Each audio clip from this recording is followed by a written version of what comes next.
राजा सिद्धार्थ के महल के पास एक उद्यान था, जहाँ पर राजा सिद्धार्थ बैठकर प्रकृति का आनंद लिया करते थे। एक दिन जब वे अपने बगीचे में बैठे हुए थे कि तभी एक घायल हंस उनके पैर के पास आकर गिरा। उसके शरीर में एक तीर लगा हुआ था।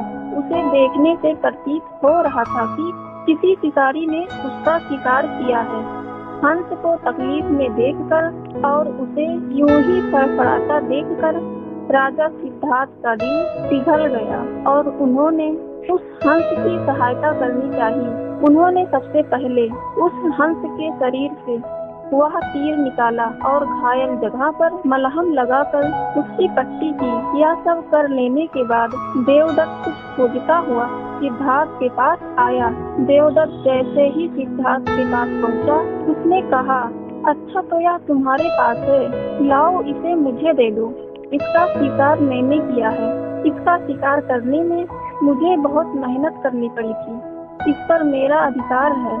देवदत्त की यह बात सुनकर सिद्धार्थ ने उससे कहा, नहीं, यह हंस घायल था और मेरे पास आया। मैंने इसकी मदद की और उसकी जान बचाई, इसीलिए इस पर अधिकार मेरा है।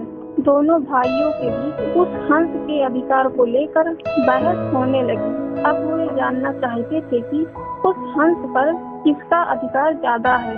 ऐसे में उन दोनों ने निर्णय लिया कि वे दोनों राजा के पास जाएंगे। सिद्धार्थ के पिताजी कपिलवस्तु के राजा थे। वे दोनों राजा के पास गए। राजा के पास पहुंचते ही देवदत्त ने सबसे पहले कहा, महाराज, इस हंस पर सबसे ज्यादा अधिकार मेरा है, क्योंकि मैंने इसका शिकार किया है। इस वजह से आप सिद्धार्थ से कहिए कि वह यह हंस मुझे देते। जैसे ही देवदत्त की बात पूरी हुई, तब राजा ने दोनों को शांत किया और फिर उनसे पूछा, पूरी बात क्या है। ऐसे में सिद्धार्थ ने राजा को पूरी बात बताई और उनसे बोला, पिताजी, बात यह है कि इस हंस का शिकार देवदत्त ने किया था, लेकिन यह हंस घायल होकर मेरे कदमों के पास आ गिरा। इसे घायल देखकर मैंने इसका इलाज किया और इसे ठीक किया। अब आप ही बताएं कि इस हंस पर सबसे ज्यादा अधिकार किसका है। राजा ने इस मामले पर अच्छे से विचार किया। विचार कर लेने के बाद उन्होंने सभा में सबसे एक बड़ी बात कही, और वह बात यह थी कि मारने वाले से ज्यादा बचाने वाला का अधिकार सबसे ज्यादा होता है।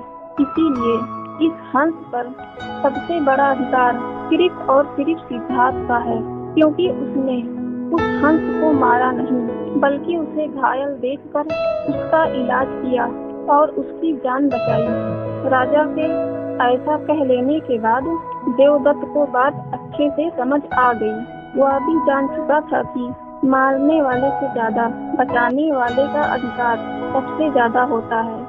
गाइस, अगर आपको वीडियो अच्छी लगी तो लाइक, शेयर, कमेंट और सब्सक्राइब कर नोटिफिकेशन बेल को ऑन कर दीजिएगा।